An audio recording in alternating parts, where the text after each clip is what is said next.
What's up, Tiger Gang? It's JT here. I am in my bathrobe, but I'm here. I made it.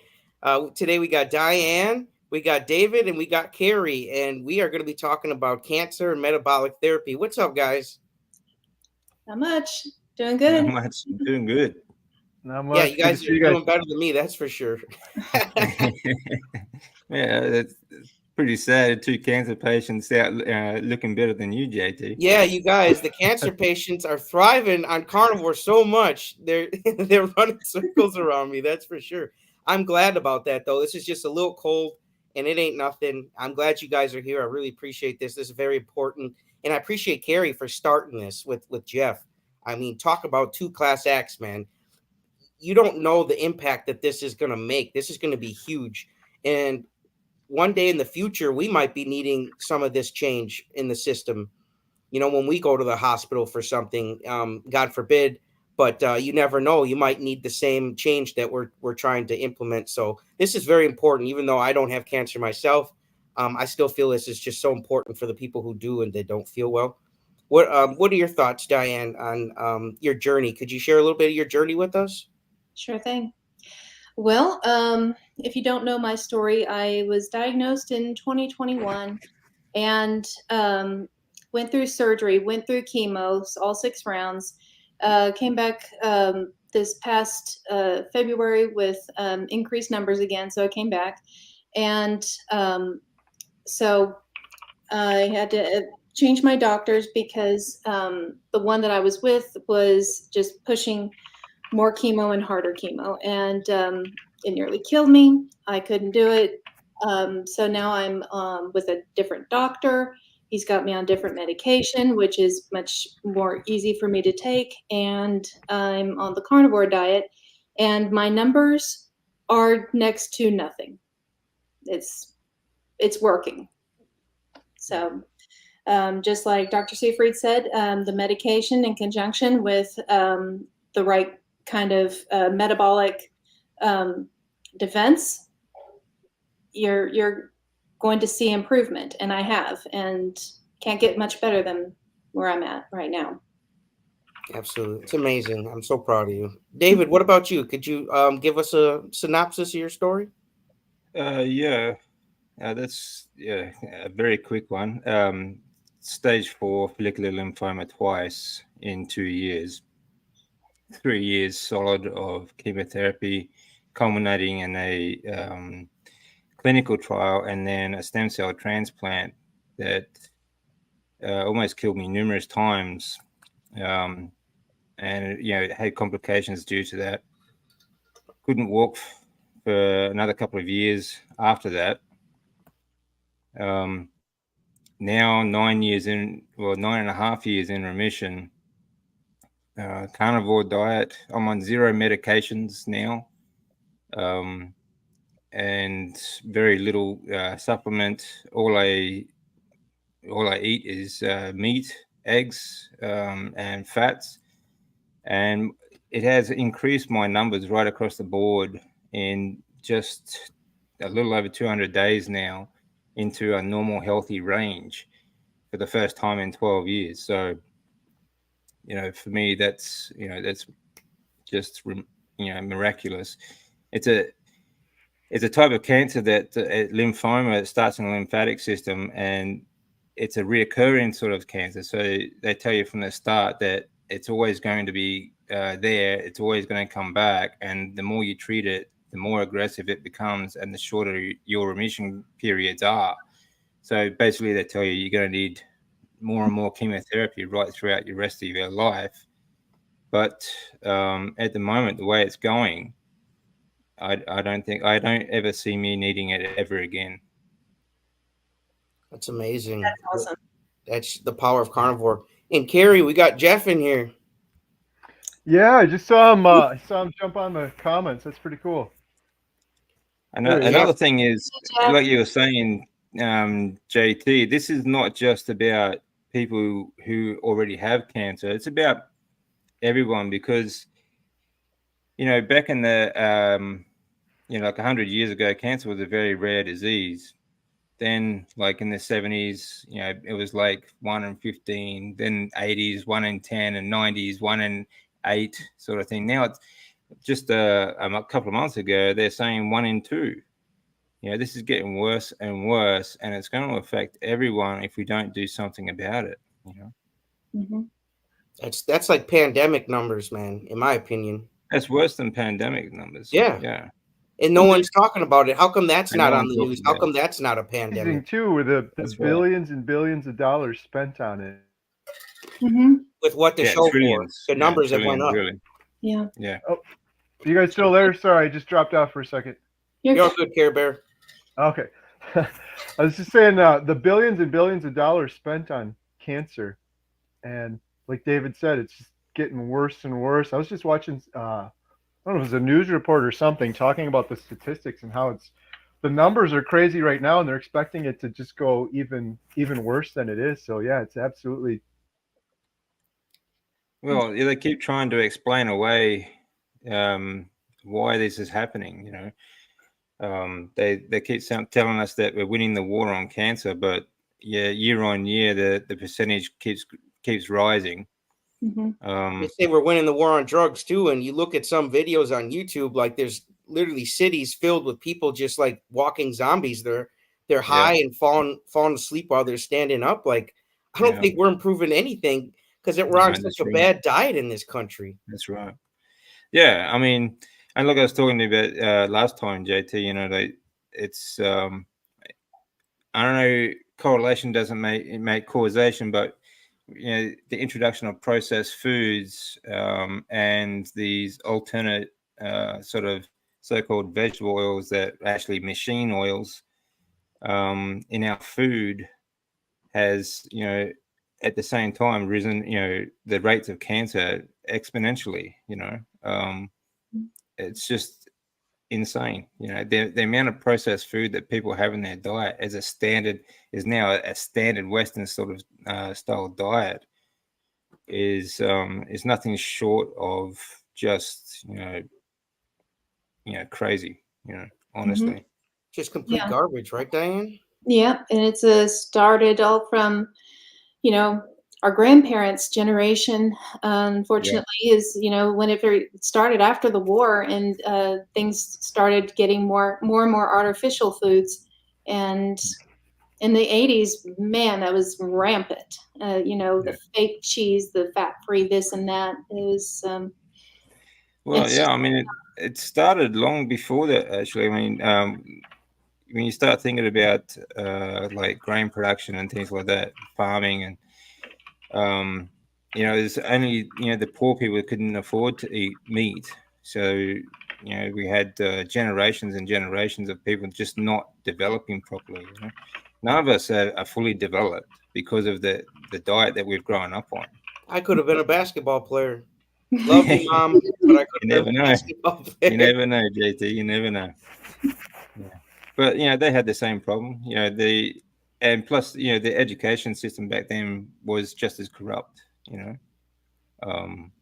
Things like these processed oils, these machine oils and things like that. That was like late 1800s. And then soy oil being one of the worst one back in 1908, I think it was, it started coming out. But even then, it was only used for like packages and things like sealants and things like that. I think it was like back in the 70s, they did a study trying to make sure that the soy didn't flake off in the packaging because it was carrying food, to try and make sure it didn't get into the food production because of the carcinogenics that are in soy oils and soy proteins. But now, if you look at any processed food, and even minimalist processed foods such as beef jerky, they are enhanced with soy protein. And so-called health foods, everything's soy. Mm-hmm. It's insane. And like I said to JT, it's like, what world would you need to enhance animal proteins, like beef products or pork products with soy protein?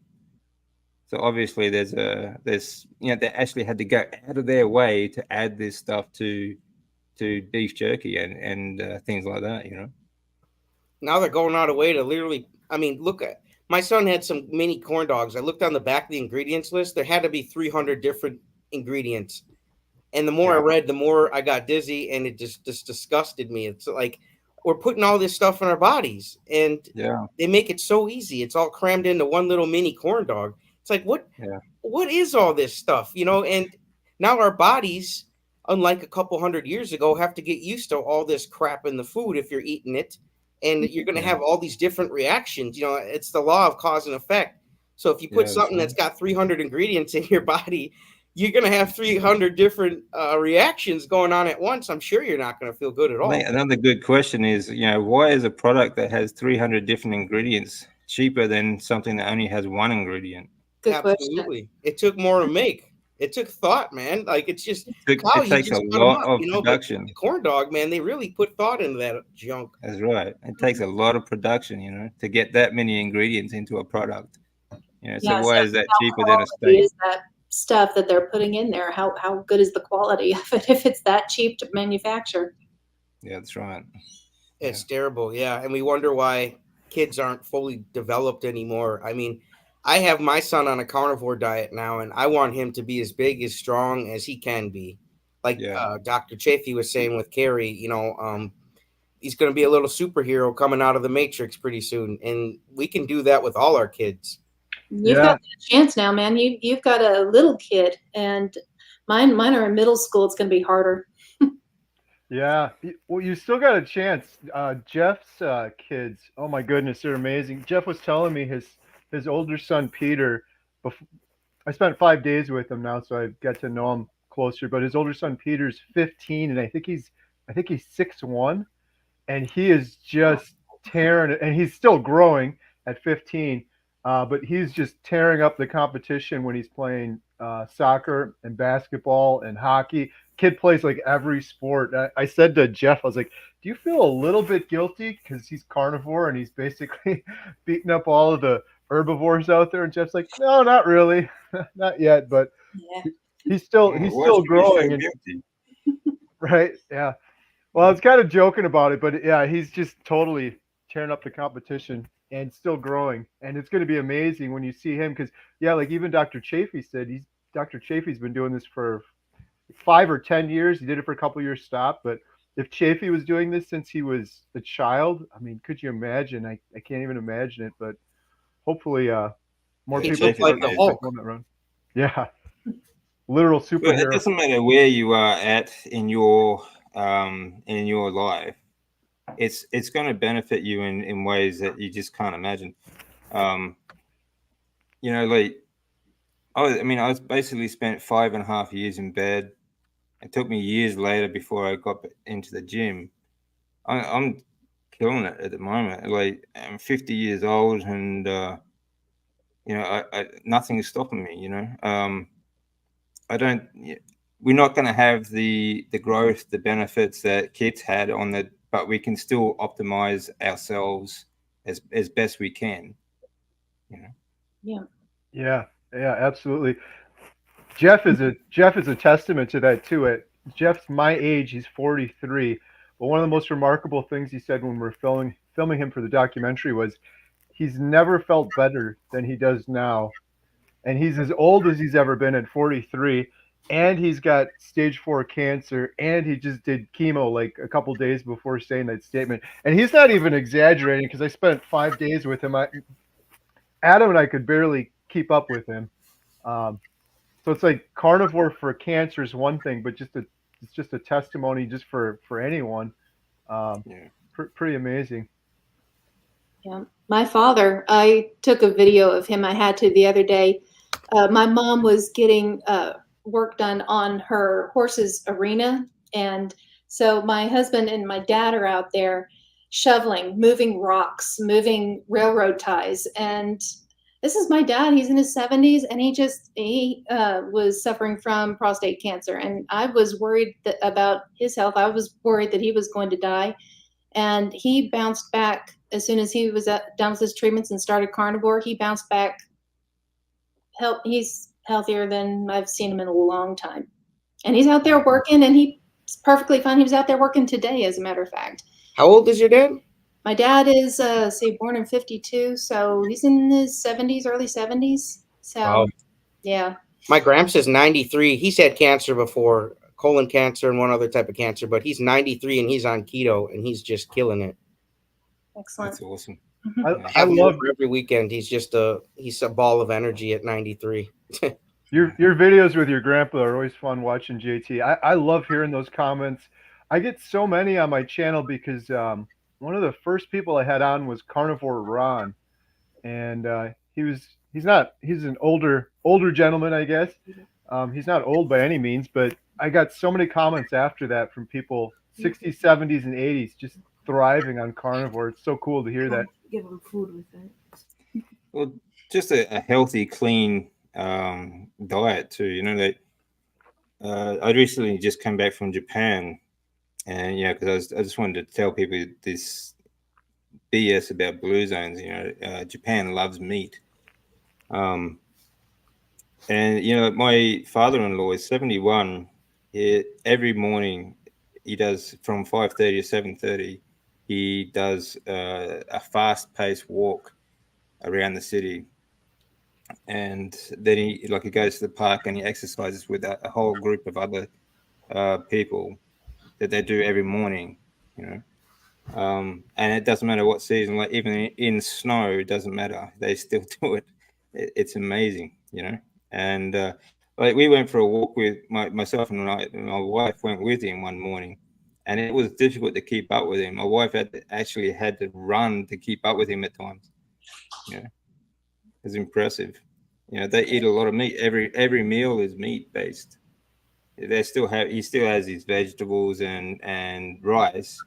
But rice, his sister grows, and most of the vegetables he eats, he grows in his own garden as well. Yeah, then you know there's no pesticides and a bunch of junk on it at least. Yeah, yeah.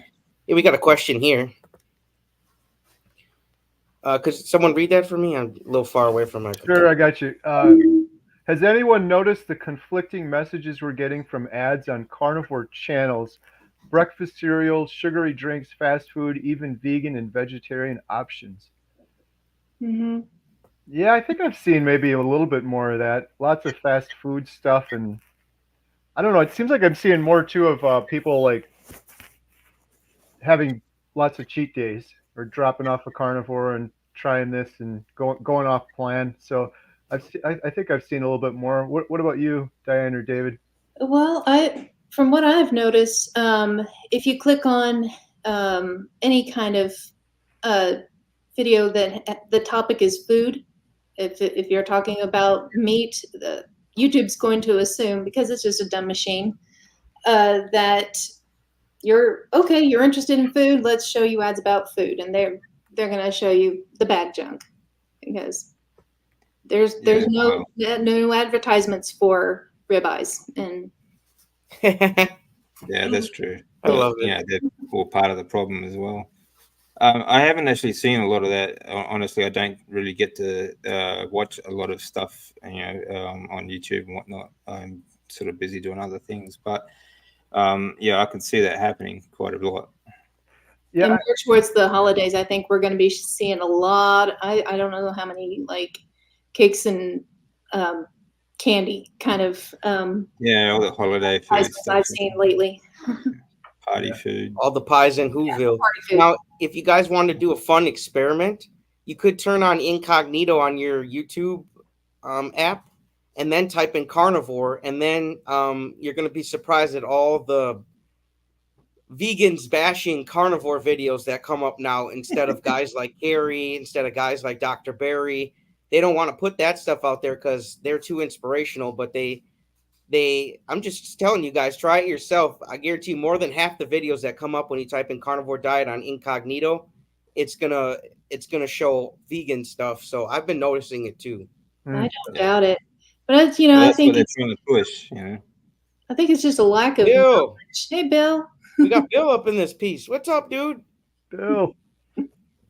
Bill, we got to get that water out of your basement, dude. I'm serious. Yep. Love you, dude. Let's see. I'm just looking for some cues, folks. Wow, a bunch of people in here. How you guys doing tonight? Jeff and Bill are watching. That's special. Yeah, for sure. Mhm. Yeah, hey, I'm- David Oh, was here you go. saying, earlier about, what was it 1 in 2 people getting cancer going forward? That's one thing. One comment I get all the time about carnivores. I'm too scared to start carnivore. I'm scared about cholesterol. I'm scared about this or that.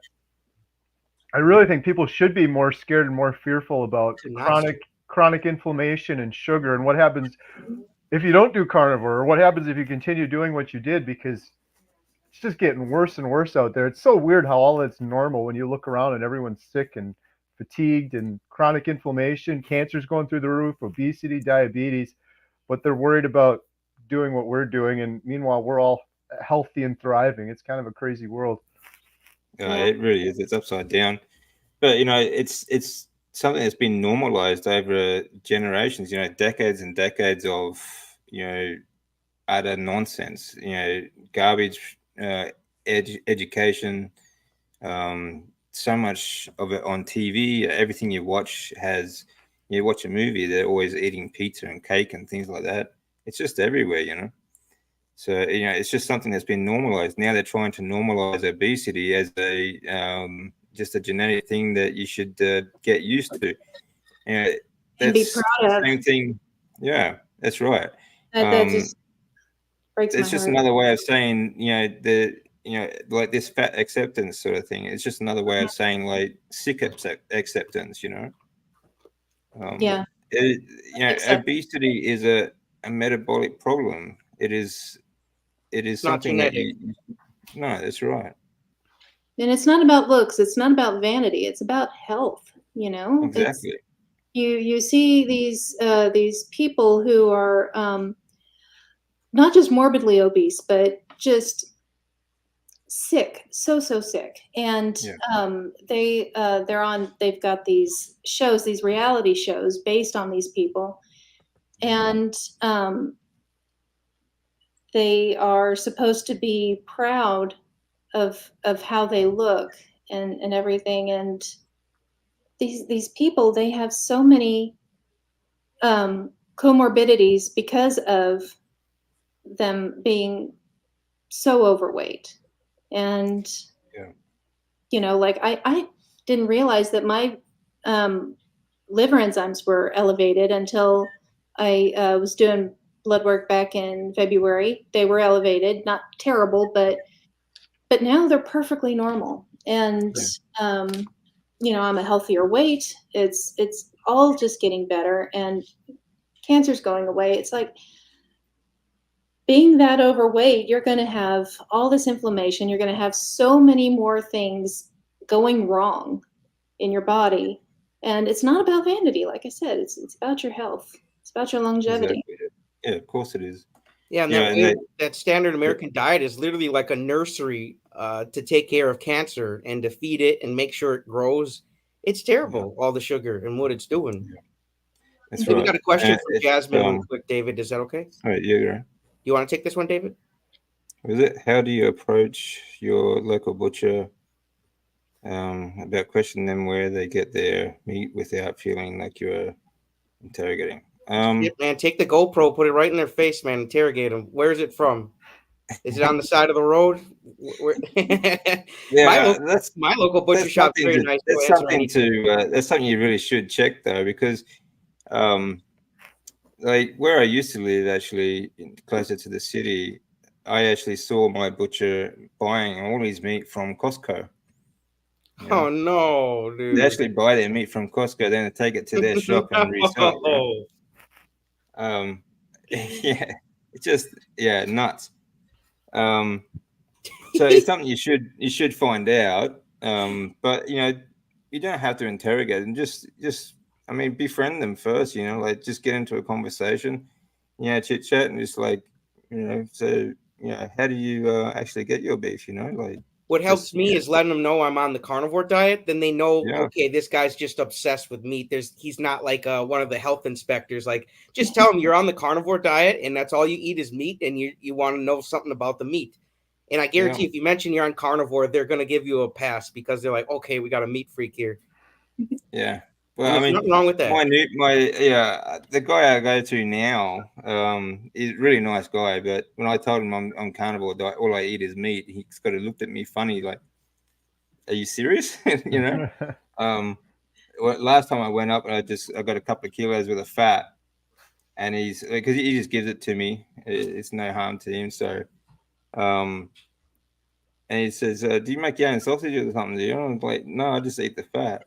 And he's like, he had to do a double take, and it's like, you just eat the fat. I'm like, yeah, I just fry it up like that. It's delicious. Yeah, Like, good stuff. because he's actually a little bit big. He's a little, I wouldn't say obese, but he's pretty chubby, and I'm pretty lean. So he's kind of, I think he's a little bit confused as to how I'm lean and he's not. You know. It's the diet. Jeff, thanks, JT. Hi to Jill, Beth, Temple, Texas. Hey, Jeff, man, I'm sorry, but I tried to do the 8-day fast with you, and I got sick this morning. Not from the fast. My wife and son have been sick all week, so I just want to let you know I had to tap out, man. You are a true superhero, dude. And hopefully next time, if it's not 8 days, I could try it with you again. But I'm in my bathrobe and stuff right now. That's why I look kind of down. But Jeff, my buddy, dude, I tried to do it with you and Kerry, but I tapped out, man, like I'm in the ring. So I just wanted to say sorry about that, bud. Well, 8 days, that's pretty heroic in my standards. I tried to do 1 day of fasting last week. I couldn't make it. I just couldn't make it. I don't know what y'all are doing to fortify yourselves, but You I still tried awake, Kerry? 1 day. It But depends on your situation too. Yeah, depends on what you're doing too. If you got a higher activity rate too, you might not be able to fast so long. But you should, before you fast, you should do a load. mhm, Like just for a few days before, just eat as much as you can before you fast. Um, I okay. mean, that's what Yeah. I would do. But I've done. I've through some fasts that I've done, like the most I've done is a couple of days really, since chemotherapy. Not while on chemotherapy, I did it quite a bit, but um, yeah, I find that if I exercise too much, I like to push myself as hard as I can in the gym, but then I just get really dizzy, and then sometimes you just have to sort of sit it out. So Not like me, David, you- man. I'm pushing too yeah, much. Yeah. yeah. So sometimes it just depends on what you're doing as well. Okay. I've done a couple over the years too. Like I did OMAD for a while, and then I did like a 1 day, and I did a couple 2 days and 3 days, and I've done 2 5 days. So I think that kind of helped. I don't know, lead into it, but yeah, David's right. I've had a couple moments where I got to just take it easy. Like the last time I did the 5 day, which was a couple weeks ago with Jeff, it was a lot easier because I did it from carnivore into fasting, whereas the previous 5 day I did, I was more on kind of a dirty keto, and it was really really hard. I barely made it the 5 days that time. This last time I did it with Jeff though, on the fifth day, I was feeling really good. I had a couple of moments where I was kind of dizzy, but Jeff had some good tips too about getting tons of electrolytes. Like he would actually take like a shot of electrolytes in the morning, and he told I started doing that. That really helped me, especially when I was getting dizzy. I would do that. You could feel the energy coming back in the body. So I don't take electrolytes, Kerry. yeah, that might be part of it too. I'm a caveman, dude. I refuse to take electrolytes. Yeah, I haven't need them the whole time. Why would I need them now? right. Yeah, I don't take electrolytes. I just use salt, a good mineral salt. Yeah. Yep. Yeah, today's the only electrolytes I've had. My wife just picked some up from the Walgreens after picking my son's medicine up. Yeah. Well, I have Here's a to question say, for It's Kerry. good to stay hydrated. Yeah, it's good to stay hydrated. Question for Kerry here, bud.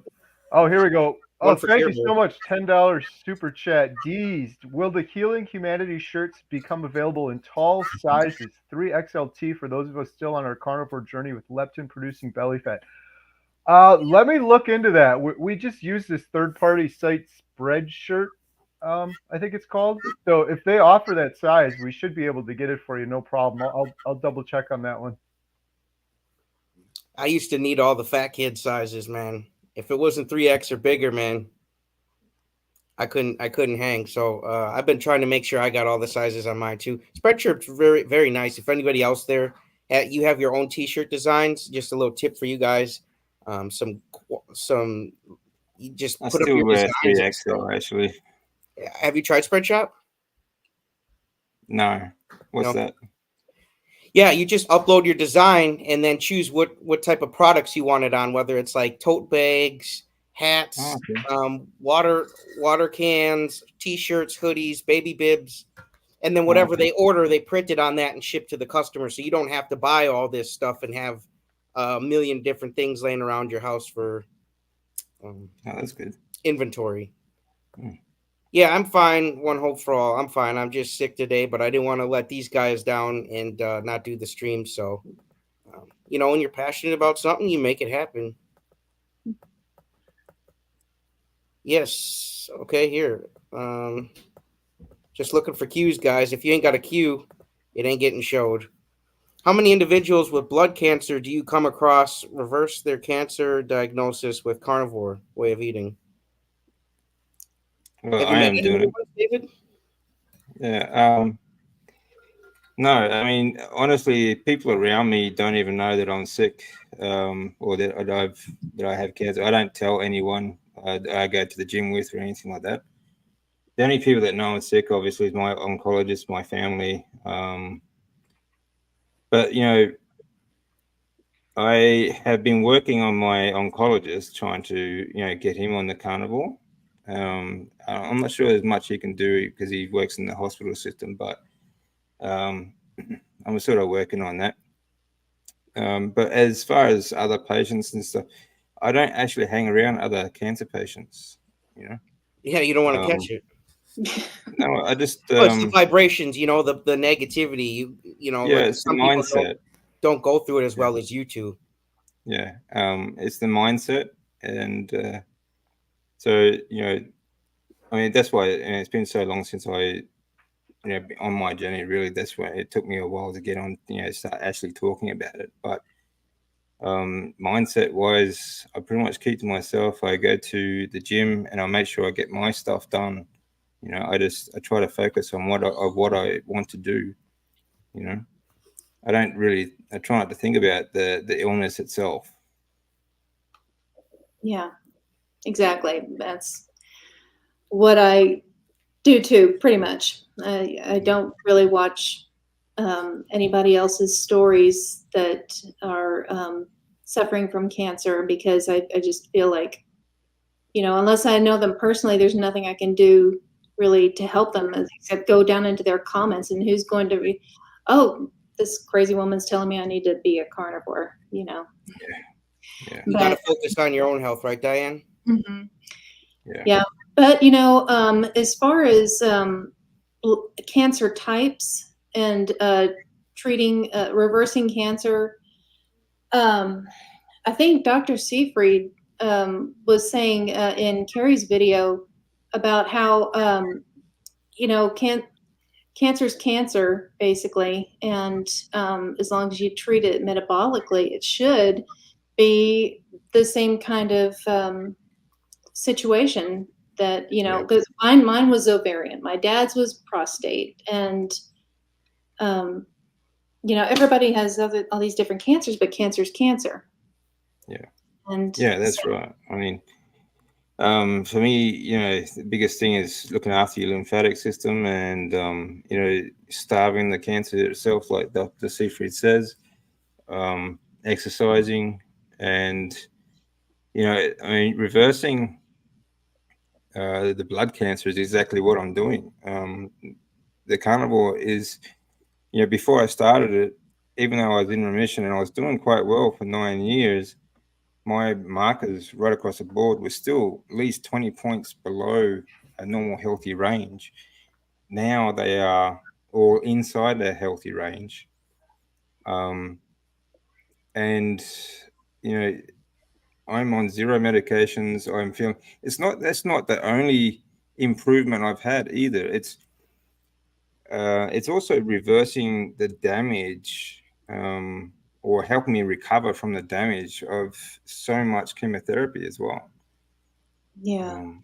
Chemotherapy is so hard on your body. And now, of course, when I say that, there are various different levels of chemotherapy as well. Like some chemotherapies are very mild, and you don't even experience hair loss, and you can actually get treated every week.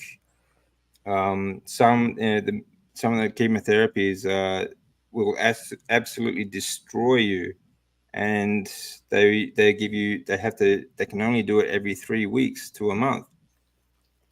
So it depends on what kind of chemotherapy you're on as well. And like Professor Seafried says, that even mild dose chemotherapy with the carnivore diet or just a low carb diet will help. Yeah. And what So I love about what Kerry and Jeff took the time out of their lives to do is to take away that saying what we just kind of said. Well, what can I do to help them? Well, thanks to those two guys, we actually have a way to help people still, even though we can't.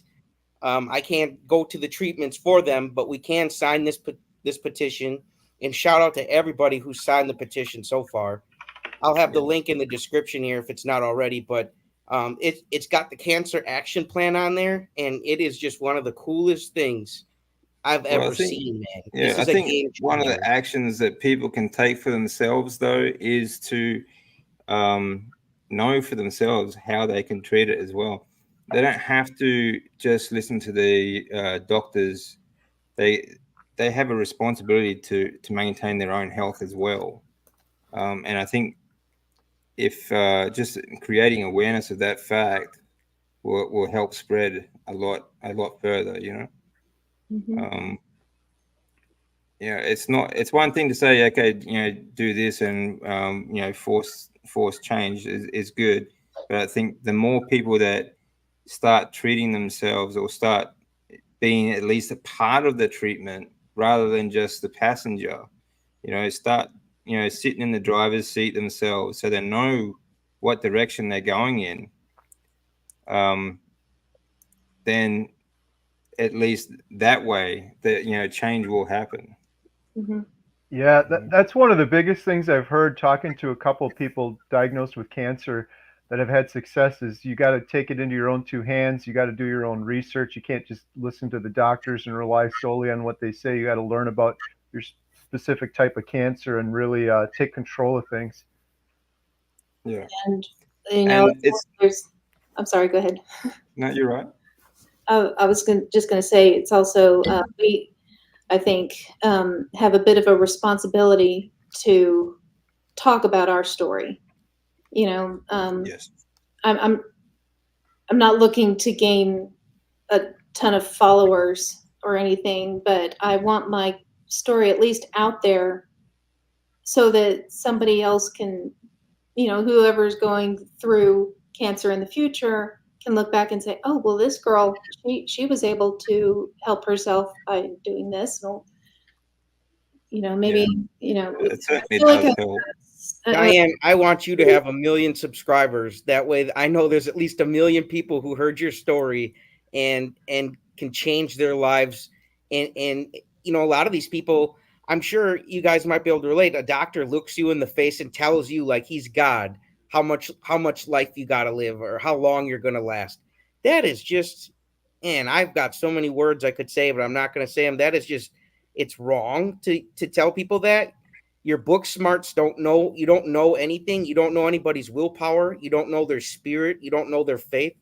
You don't know what's going on with them to tell them that they're on their way out. So I hope both you guys get 1 million subscribers because that I know we're making big change.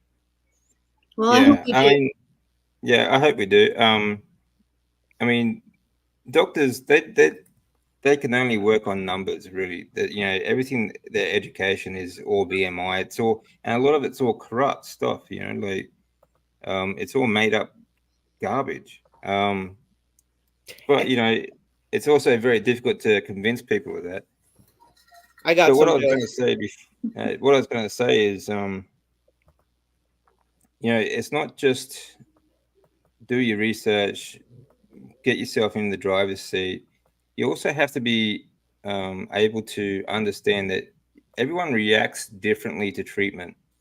And when you go through this, you are not going to know exactly how it affects you until you get to that point. And then you have to make adjustments. And it's the same with any kind of diet that you are on, like even on the carnivore diet, you have to make adjustments along the way, you know? So yeah, you have to be prepared for that as well. Absolutely. Would you guys agree that sugar is the number one cause for cancer? Yeah, the number one. Not genetics, not none of that Well, crap, not luck, not fate.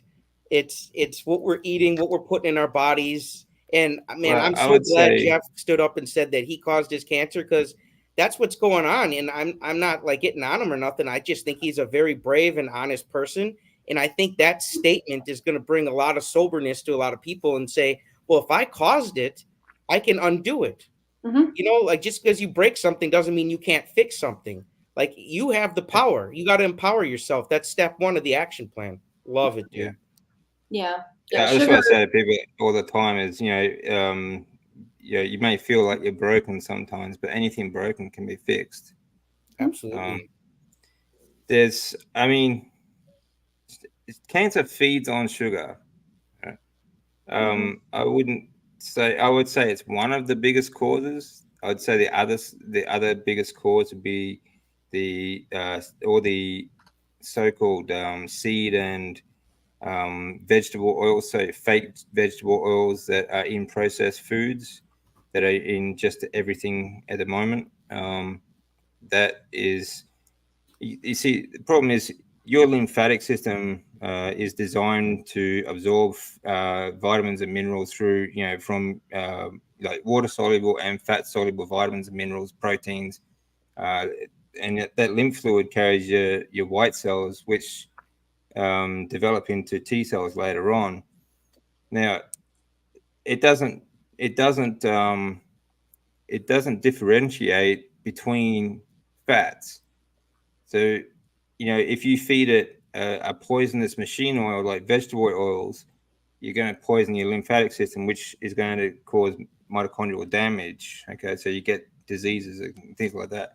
So, um, yeah, sugar's a big problem, but like these oils, they're toxic. You know, Hmm. Plants are trying to kill us, like Chafee says, man. yeah, Those seed oils too. I've been hearing more and more how long those stay in your body. Sometimes some of those oils stay in your body for like years. I've been Six hearing. yeah, years I had on Dr. Lisa Wiedemann the other week, and she said it takes 6 to 6.5 years for it to get out of your body. And That's I insane. definitely had seed oils before I started carnivore, so I'm gonna have seed we all oils in me did. for like the next 5 years, guys. Well, Yeah, like David said too, it's crazy. It's a well, you go to the grocery store now. I think the average grocery store has like 46,000 products. Almost every one of them has sugar, and now seed oils too. If you look at all these ingredients, they all have seed oils and sugar. It's almost becoming as ubiquitous as sugar is. The seed oils are. Hmm. If Um, you yeah. go to the cooking aisle, So Kerry, I, you're only going to see corn and that type of oil. You're not going to see any pig lard. At least in the Piggly Wiggly by me, there's no pig lard. There's no beef tallow being offered. It's just all oils. right? yeah, Well, that's why everyone is so scared of meat and cholesterol and fat, but inflammation should be on everyone's mind. And no one talks about inflammation or how bad it is. That's basically what I took away from interviewing Professor Seifried. It's like chronic inflammation, whether it's from sugar or seed oils or these other toxins, it's chronic inflammation. And eventually you get it for long enough, it leads to cancer. But all of these other things we're talking about for the Healing Humanity documentary is heart disease and diabetes and strokes and all these issues. A lot of it comes down to inflammation. You do it long enough, you can end up with cancer too. Hmm. yeah, that's right. I mean, it's another problem associated with this sort of stuff is intramuscular adipose tissue, which is fat in your muscle cells. That sort of gives you that wagyu sort of marbled meat look in your muscles. that also causes inflammation and lowers your insulin resistance. So, and there are things that help fight these sort of things are resistance training. That actually increases insulin resistance and increases, obviously, when that adipose tissue is in that muscle cells, it starts deteriorating the muscles and the connective tissue as well. So you get weaker, you get injuries and things like that as well. So it's not just it's what they call this sarcopenic obesity, right? So it's not just that fat and the visceral fat, and it's also intramuscular sort of stuff. So, and it's a lifestyle change that a lot of people need. Add things like resistance training to help with these problems. And we've all been sort of conditioned to resist a healthy lifestyle change and just look for the magic pill that's going to fix it all, Mm-hmm. And these pills, they're like a crutch, when you start taking all these drugs to try and make yourself feel healthier, you got to take another one to take care of the side effects. It's like these damn mobility scooters. I hate these damn things. People get to a certain weight, they can't walk, and they start using a mobility scooter. That is just going to make the situation worse. You just get fatter, you just get weaker, you just get sicker. When you take away movement from your body, you waste away and you die. That's it. Yeah. It reminds me, I had a my husband's best friend, our best man at our wedding, passed away in 2016 from a brain tumor. And it was fast. He was diagnosed in August and passed away in November. And I just wish that we had this information then.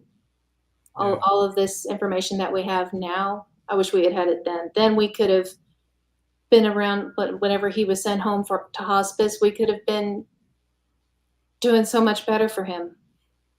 Yeah. That's why this live stream is so important, right, guys? To help drum up these signatures and make this change. I just want to share my screen quick here while you guys are chatting. And if you guys haven't visited the website, could we watch this video real quick? Is that okay with you guys? Yep. Yeah, sure. Hi, I'm Jeff. I'm fighting stage 4 cancer. When doctors told me I was inoperable, incurable, and only had months to live, my world shattered. They pushed conventional treatment as the only path until I found metabolic therapy and created my own regimen. Learning about Professor Seifrid's groundbreaking work changed everything. I learned you have to question everything. Imagine my hopelessness when after chemo, they handed out cookies, knowing full well cancer thrives on sugar. It was as if I was drowning and my trusted rescuers tossed me an anchor. Cancer doesn't have to mean hopelessness. Discovering metabolic therapy as an additional tool in my regimen revealed the power of a natural, proper human diet. It gave me strength. Chemo became more bearable. I've outlived my prognosis. My quality of life has drastically improved, and many others thriving on metabolic therapy also. Our goal is humanity. Our goal is to ensure every cancer patient is presented all the options and all the tools. This declaration is the first step. Too often, only the profitable treatments are offered. My story and the story of many others thriving on metabolic therapy are more than anecdotes. They are proof of what's possible. If you believe in a full spectrum of options for cancer treatment, not just the profitable ones, then stand with me. Sign the declaration, raise your voice, and demand that humanity returns to cancer care. Together, we can bring hope, choice, and life to everyone in this battle. The link to our declaration is below, along with our cancer action plan, including metabolic therapy resources, videos, regimens, and more. If you know anyone touched by cancer, please share this and help us reach 1 million signatures so our voices can be heard. You know what sticks out to me in that video, besides it just being awesome and inspiring? When he said that it's the profitable options that always get brought up. Man, that just disturbs me, man. It's just so sad that there's profit over people. I know there's no money in carnivore, but that doesn't mean we have to sell our own people out while we're here, while we're alive. We should be lifting each other up. We should be supporting each other. We should be helping each other, not slipping them some nonsense. I'm not saying all the cancer treatments are nonsense, but to not give all the options, to ignore a proper diet when it's a metabolic thing, it upsets me. Right. Well, Yeah. one of the things Professor Seifried has said too is like doctors will say, well, we just don't know about ketogenic diet or fasting. There hasn't been studies on it. There's no money to be made doing studies. Studies are very expensive. So therefore, there's never going to be studies on ketogenic diet or carnivore, things like that. Or, well, I guess Dr. Baker and some of those folks are doing some, but in terms of cancer, so that's what they end up saying is, well, we just don't know enough, so we can't do it. But They don't care enough to look right. into it. Exactly. Where's all the money going then? They take a lot of money and it just goes to these treatments that kind of just like David said, that if they don't work, it kind of makes it come back aggressive. It almost seems like a setup. I'm not gonna lie, man. It seems, I know they have some good intentions. I know some people get healed from chemo, but it feels like a setup, man.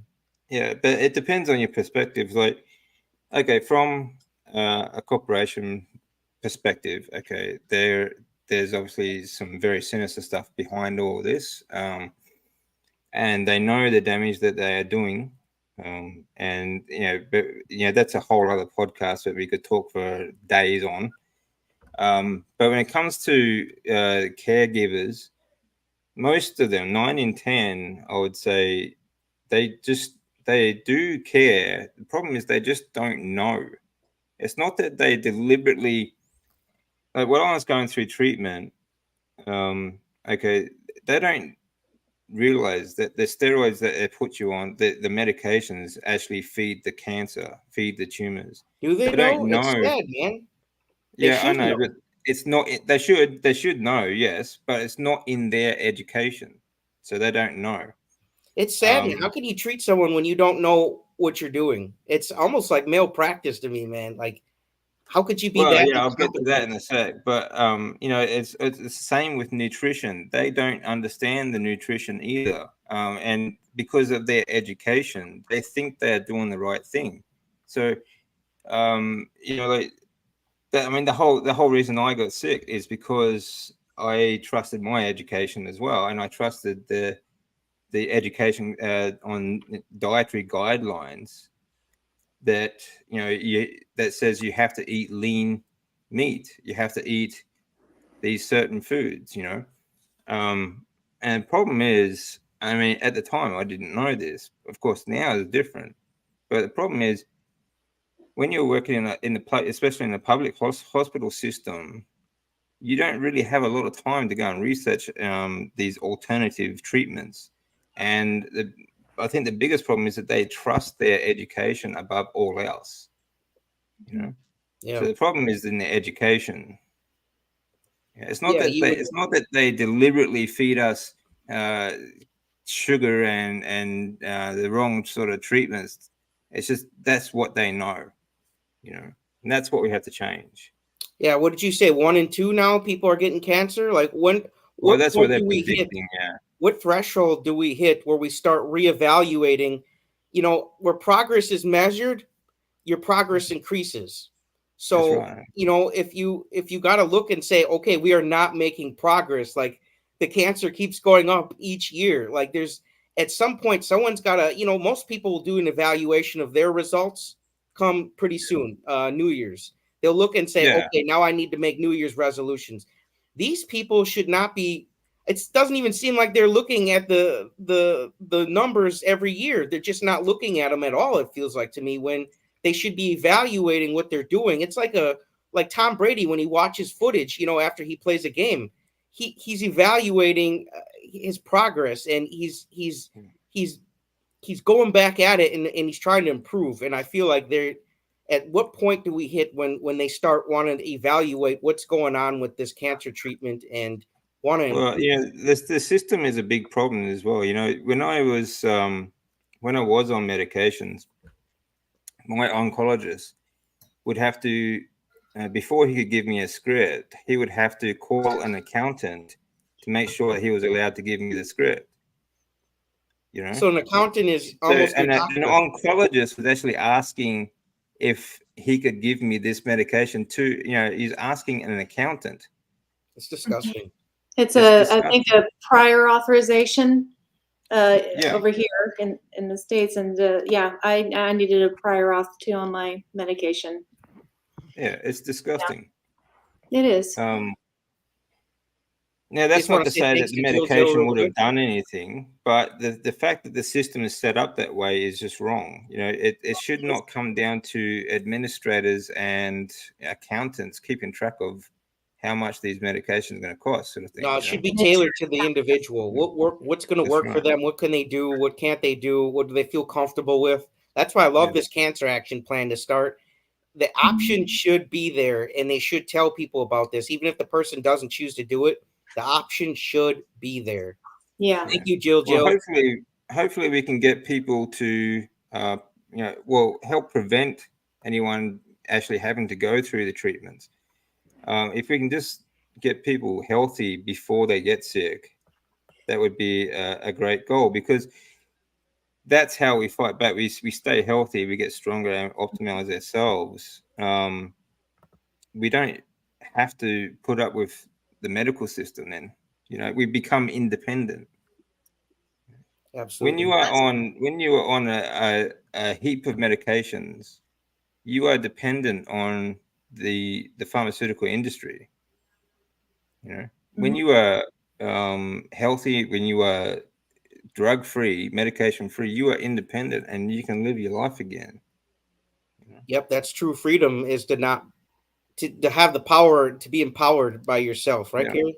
Yeah, absolutely. Yeah. Responsibility creates freedom. It does. Thank you, Jeff, for the advice. I'm gonna take a picture of that. That way, I got it. I just took mine D3. Really? Are you still awake, Kerry? I'm still here. Yeah. I saw Jeff in the comments. He said he's amped up now as he gets some steroids when he does the chemo. Jeff just had chemo today. On Wednesdays is chemo day. So that's why he's so jacked, right? No. Yeah. No, he's killing it, man. He's exercising, he's eating right, he's fasting, he's taking his supplements, he's doing ice baths. Like, man, dude, like if I had cancer, I would be looking up to Diane, David, and Jeff as my poster childs. I'm like, no. I'm doing what they did. So I know Jeff isn't on here right now, but I'm telling you, all three of you guys are just Kerry, you too. You guys are superheroes. I really appreciate you guys and making this cancer. It's got a point. You should up your vitamin D. The problem is absorption. Vitamin D is so brilliant for so many facets of everything that runs in our body. You want to answer this one, David? Especially your immune system, but you got to be able to absorb it. A lot of supplements, in fact, most supplements, especially store-bought, just off-the-shelf stuff, it breaks down in your stomach, and you don't actually absorb anything. So you need water-soluble or lipid-soluble, or eat it with like a really fatty meal. So hopefully the fat will protect it until it gets to the digestive system. But the best form of vitamin D is sunlight. Mm-hmm. Okay. I've been in the house all day, man. I ain't got an inch of it. Yeah. And an old-fashioned remedy is some of the best remedies for colds. My regime for colds and flus, I eat a lot of fat. I'll eat it just as a snack, beef fat. Okay. I go to the beach and I sit there for hours just breathing in the salt water, the salt air. Okay, the salt clears up the esophageal mucus, okay, that you get in your esophagus, okay, and your sinuses, right? And it gets rid of it. You know, up your salt intake, stay hydrated, okay, eat lots of fat, and you know, absorb the vitamin D from the sun while you're there. Absolutely.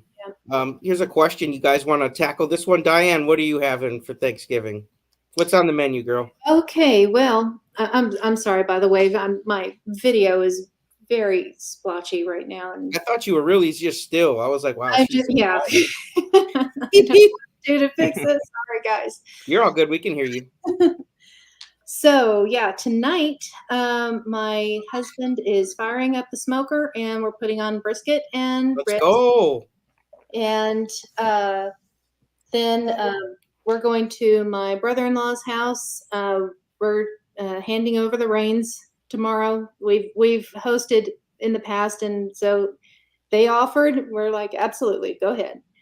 And so they're going to take care of the turkey and all of their stuff, and then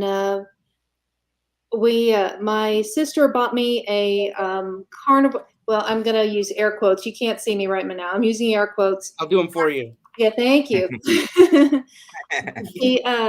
The carnivore cookbook, and so It's more like a keto cookbook, right? exactly, yes. I think I was talking to you about that. The Mhm. cheesecake thing. There's a cheesecake recipe in there, and I would say it's a keto It's dangerous. cheesecake. And so my family and I were allowing ourselves this this version of cheesecake, and which is mostly just eggs and cream cheese. And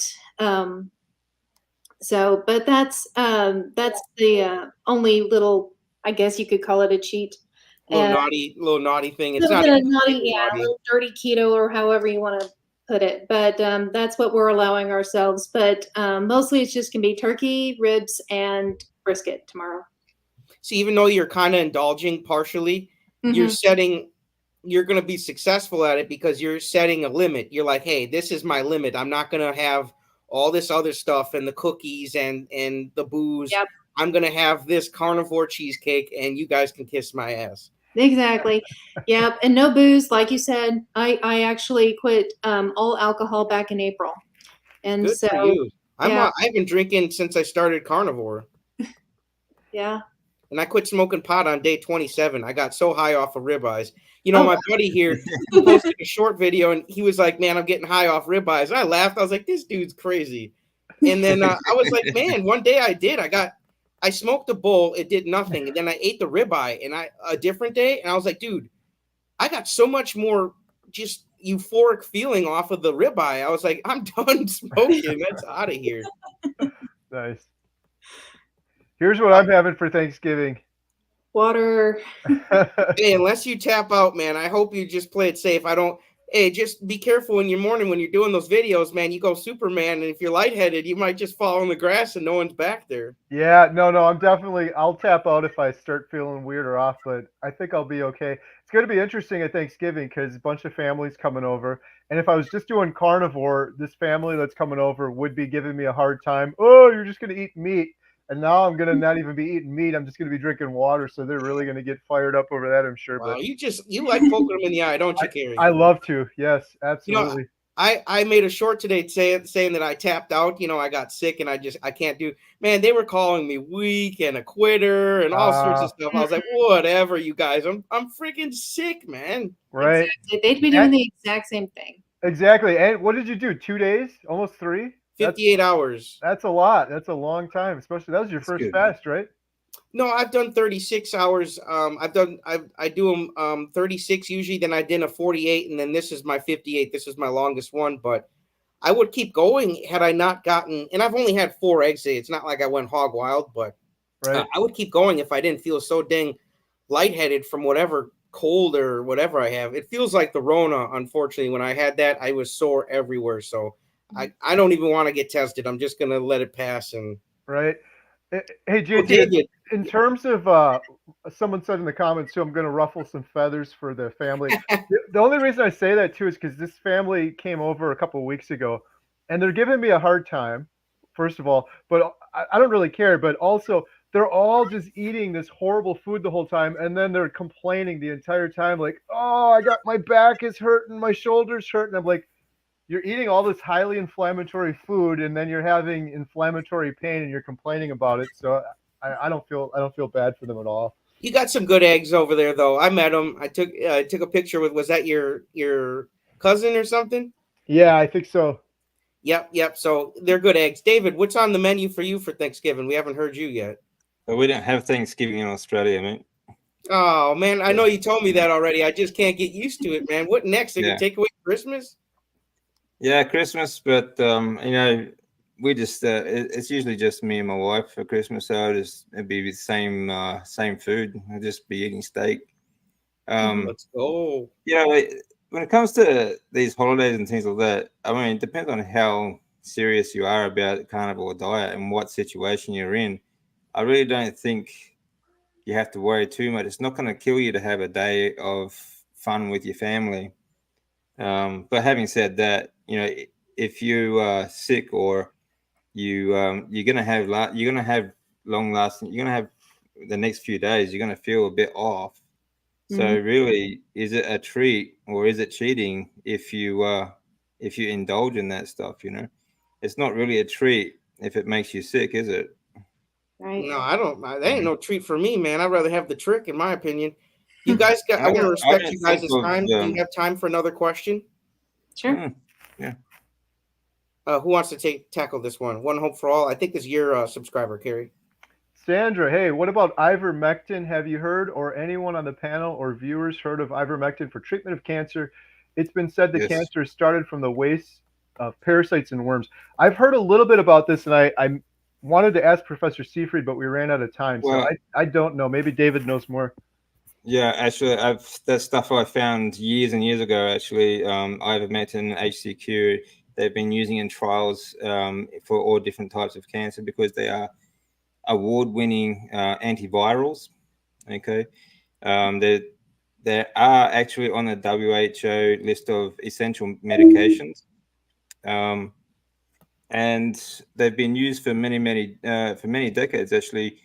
And in 2015, I think it was, ivermectin won the Nobel Prize for its multiple uses. There are many trials that it has been used that we just haven't heard of. But if you go to the NIH website, there are plenty of these trials that you can read about. Actually, I posted some of those in the Carnivore committee the other day. So yeah, I mean, these antivirals help because you can absorb them into your lymphatic system. Your lymphatic system is also responsible for collecting and disposing of waste. It's also known as your it's kind of nicknamed the sewer system of the body. It collects waste at a cellular level and takes it away. If for some reason that your lymphatic system is not operating for, or just doesn't have the proper nutrition, it's just going to keep replacing that waste with more poison, like seed oils and things like that. So then you get a problem. As far as the ivermectin, like killing the parasites and things like that, these are sort of down the line of poor nutrition as well. If you just have the right nutrition, like a carnivore diet, animal fats and proteins, you're not going to have to worry about it. But if you are in that situation, I am sure that obviously it would help. But that's just from the studies that I've read from the NIH website and other stuff. So, you have to talk to, I'm not sure. I actually did email these to Dr. Chavia. He hadn't heard of them himself. But, maybe Professor Seyfried has. I'm not sure. I didn't actually talk to him about that last time I spoke to him, but maybe next time I will. Book them again. Yep, let's go. Now, I'd feel like if I was doing everybody a disservice if we didn't talk about healing humanity. I mean, this is going to be the next biggest documentary to hit the states and hit everywhere. Kerry, what are the plans, bud? You've interviewed Bill, you've interviewed Maggie, you've interviewed Jeff. Could you? Is there any juice you could give us to put on this dry turkey? Some gravy on the turkey. Yeah, let's go. Yeah, well, our next step is we're putting all of the footage we have together into what's called the torch or prototype, or simplified as a pre-trailer trailer. It's like a 6-minute version of what we have so far for the documentary that we're going to then pitch to some studios, and the first one being Angel Studios. So that's what we're working on next. However, we want to film one more doctor in the meantime. Dr. Barry, we're talking to, trying to schedule to get out there to film him so we could have that as part of the prototype sort of. I forgot Dr. Hampton. Sorry, buddy. I'm sorry I forgot Dr. Hampton. Oh yeah, we got some amazing. It's killing me not to share some of this stuff. I was actually just going, that's why I'm trying to pry it out of you. The footage we got with Dr. Hampton was incredible, and his story, his words, what he shared with us on his interview was just amazing. It was so good. But yeah, we wanted to get the best of the best with Dr. Hampton, so we had an Airbnb. We had 2 of the Netflix cameras set up. It was like a full legit studio, and we interviewed him for a couple hours. So yeah, between him and now what we just got with Jeff, it's like we have enough to do a little. We could do the whole documentary right now with just that stuff. But that's the next big step, is to do that torch, and I'm excited for that because it's something we'll be able to. A lot of the footage I can't share now because if I show it on YouTube and then we try to go to, like, say, Netflix is going to say this isn't original. You've already shown it on YouTube. However, for the purpose of a trailer, you could show some of the stuff that's going to be in the documentary that I haven't shown on YouTube yet. So it's kind of exciting for everyone that's anxious to see some of it. They'll be able to see a little bit of the good stuff in the pre-trailer trailer we're working on. So we're going to be working on that. It's going to take a while. A lot of people are like, oh, you got this footage now, it's ready to go. No, the footage still has to be color graded, which is like a whole process on its own. There's people that do that for a living. The sound has to be tweaked and edited. And then, of course, the whole thing has to be edited together into a cohesive and interesting trailer. So that's what we're working on over the next couple of weeks, as well as hopefully getting out to film Dr. Barry.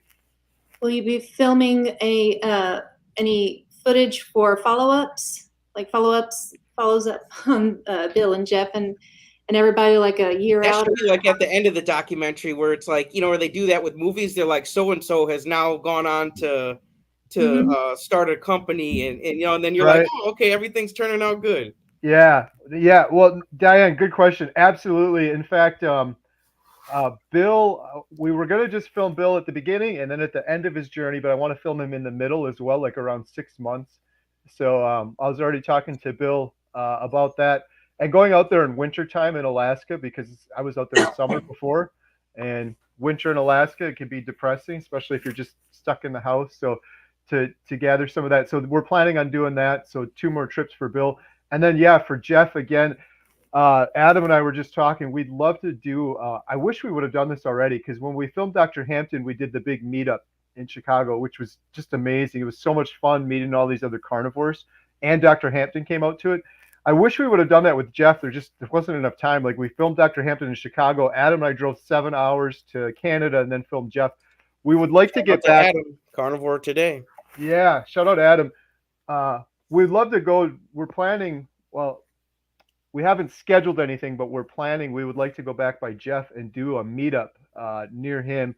We went out to Niagara Falls on the Canada side. It was just beautiful. And there's this big area. We went to this Brazilian steakhouse, which was amazing. But we're like, this area, it's kind of a little touristy area, but it's still really beautiful with Niagara Falls right there. It would be perfect for a meetup. So we're thinking about doing that, and then filming Jeff again as well. And then Maggie too. I was just talking to her yesterday. She's like, Kerry, you got to come down to Colombia. And I was like, that would be a lot more fun than freezing cold Canada.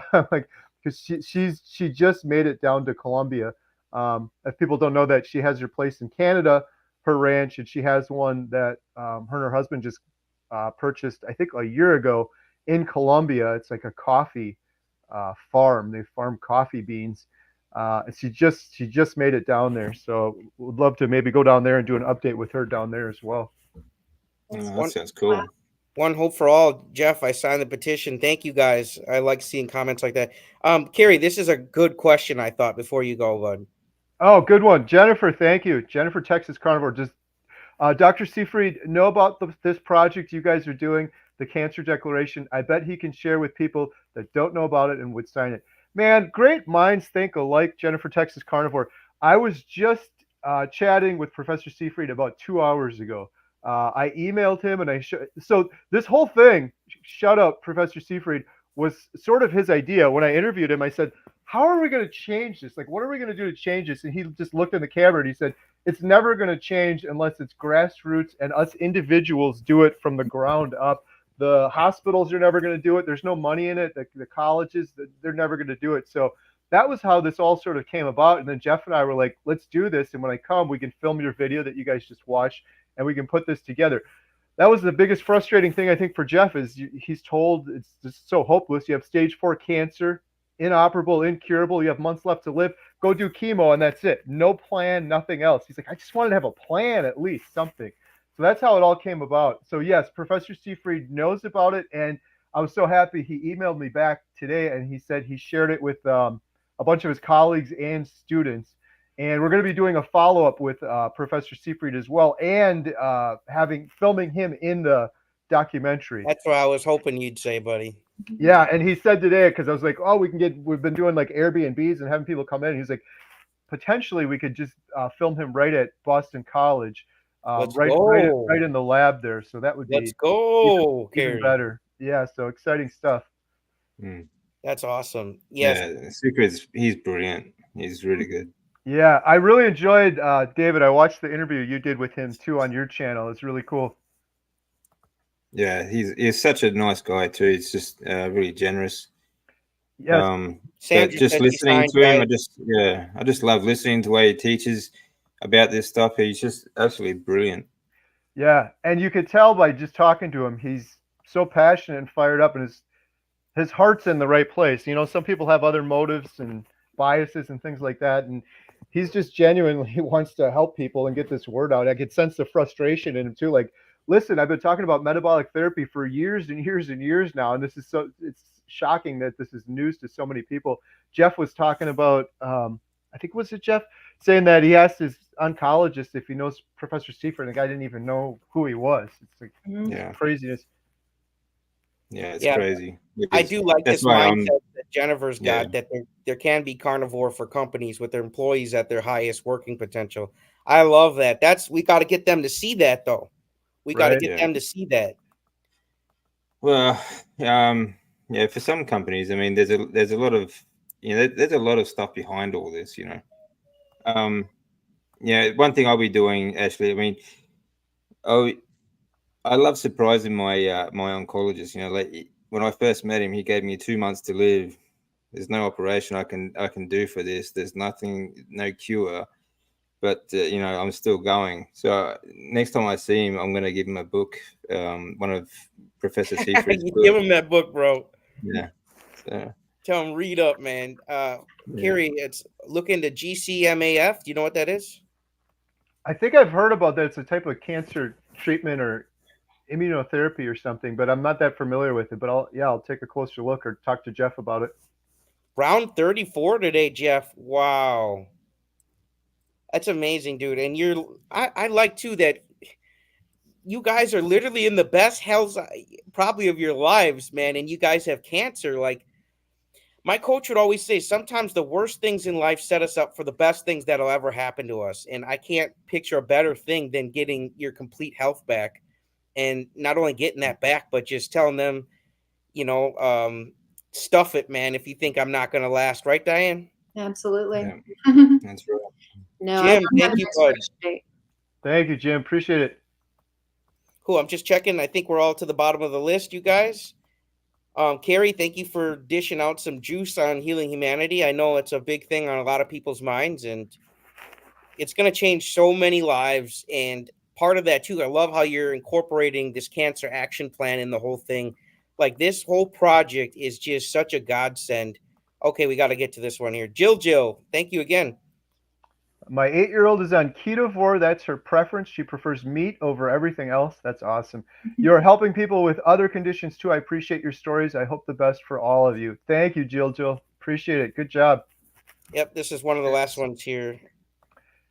Oops, sorry about that. Just came to this channel, individual on panel with stage 4 cancer. Where is the cancer? I've been watching, listening Professor Seafried videos. I think that was for you, David.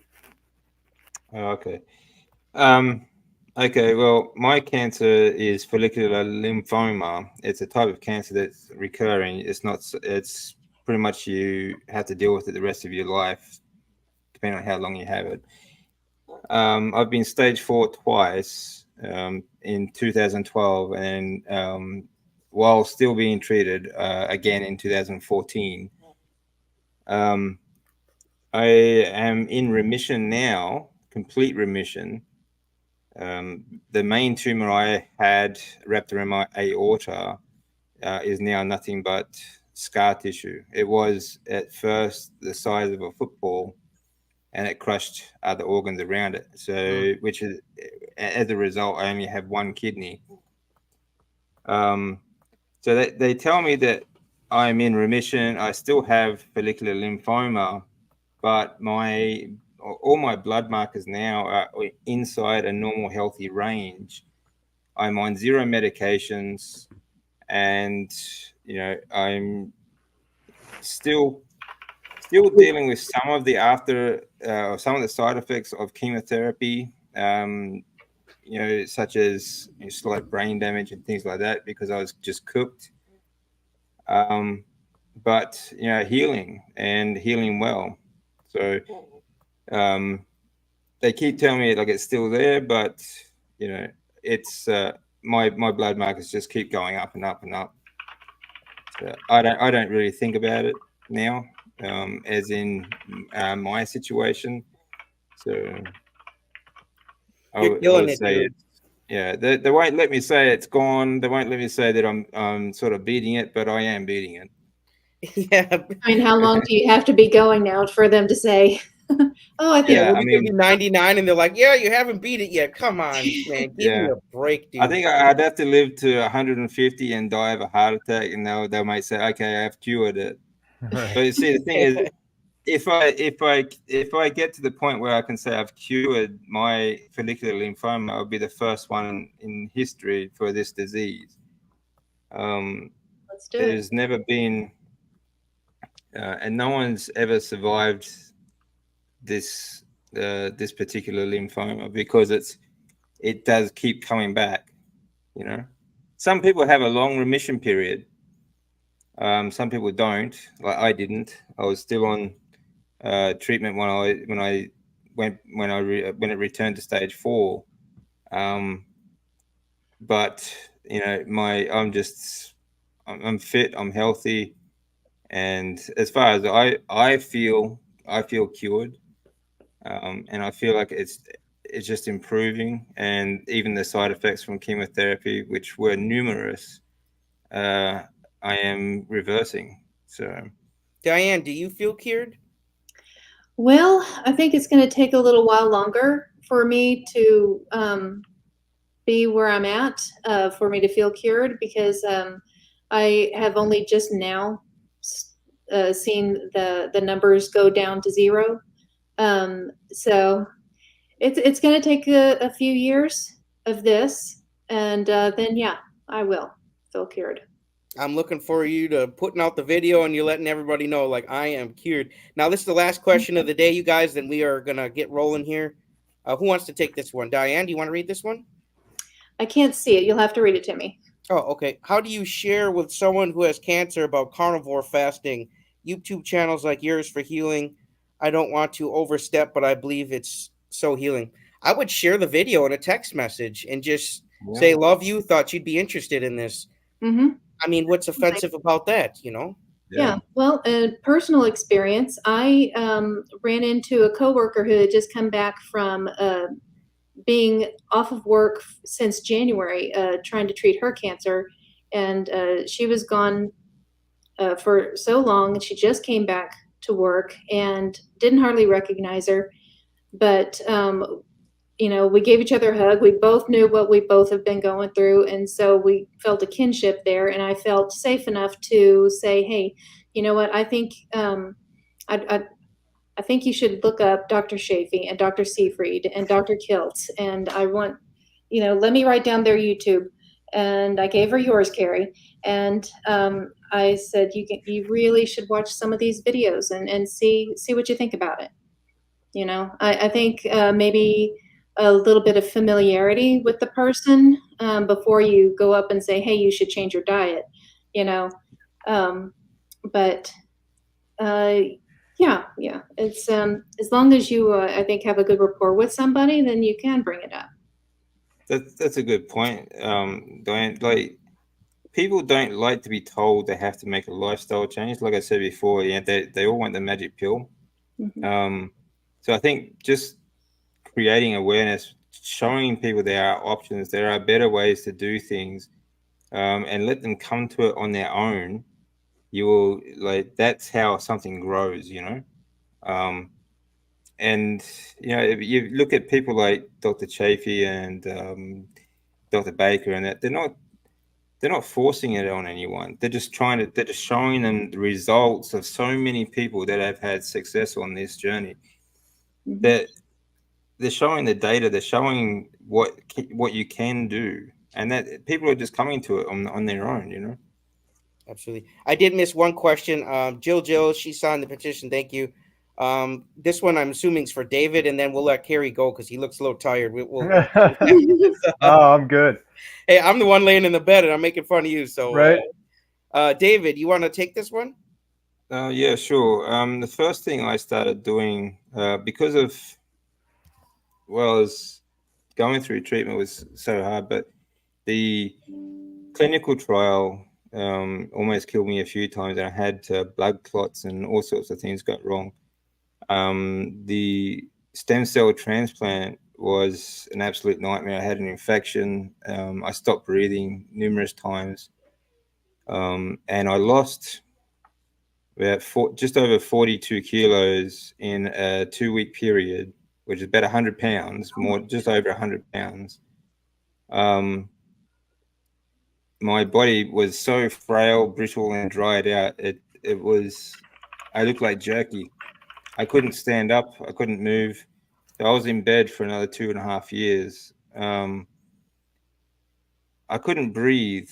So the first thing I started doing was deep breathing exercises, the Wim Hof style. But I couldn't do the basic Wim Hof method. So I had to break it down. I broke it down to about half of their basic level, so that way it was something I could do, and then I progressed from there. I just had to rearrange things a little bit. I didn't do the same breathing, but I did something close to it. Then when I could breathe better, I started doing the basic method, and it sort of progressed from there. And I've been doing that. I still do that now. I've been doing that for the last 9.5 years. So that was something that helped, because there's a lot of muscles involved in breathing, and your abdomen has, like, your abdominal muscles. There are 5 different muscle groups just in there. Then you have all the muscles around your rib cage, okay, and help the lungs expand and contract.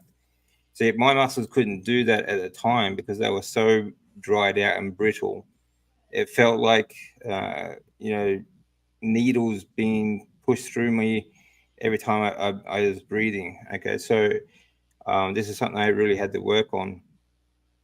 But because those muscles I've got those muscles moving again, this helped push my lymphatic lymph fluid around my body as well. Okay, and that's what the whole thing is about. If you get that lymph fluid moving around the body, it helps with your immune system, because it delivers all the white cells, T cells, all the vitamins, minerals, and everything like that to your body. But it also delivers ketones to your brain, okay, from meat and things like that. So that's how I started, and that's and I still do that. It's worth doing. Show them those dry guns now, man. A little bit sore at the moment, but There they're you getting go. there. Telling you guys, Yeah. that's what's up. And just before we go, Diane, what are you thankful for this year?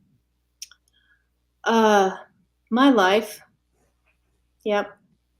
Yeah. I have hope now.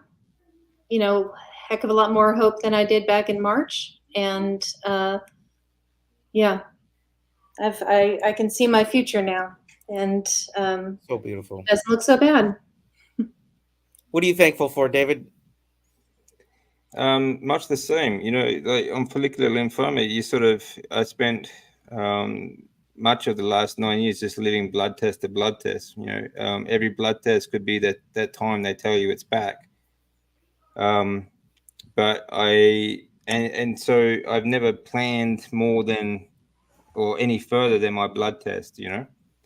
But now I'm planning a much longer future, and I'm planning on things that I can do in the future. Hopefully, you know, get my life back on track, back to where I want it to be. So that's what Many I'm more thankful. live streams to come, right, David? Many more. Kerry, what are you thankful for this year, buddy? Ooh, I'm thankful for my family, and I'm thankful for all of the good people out there, including everyone on this call.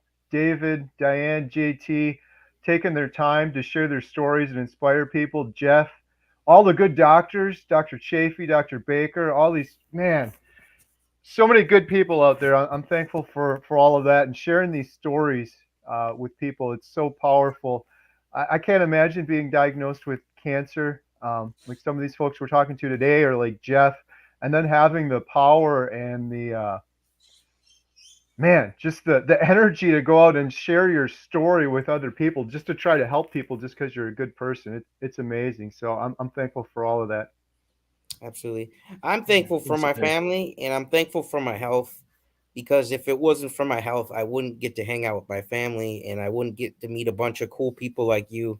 I'm getting all emotional about it, but I might be sick right now with a little bit of a cold, but I have my health, and it means everything to me because I get to hang out with you guys. So love you guys. This has been a blast. Hopefully we could do this again. That'd be great. Yeah, absolutely. Yeah. This is fun. Thank you, guys. Hopefully you guys do us a favor and hit that link and sign the petition, and make sure you verify your email address, or they will take your signature off of the petition. So please verify your email address and sign that. This is very important. Thank you guys. Have a great Thanksgiving. And God bless you guys. I appreciate you tuning in. This is very important. So thank you. Thank you. Thank you. Yes, Bye. guys.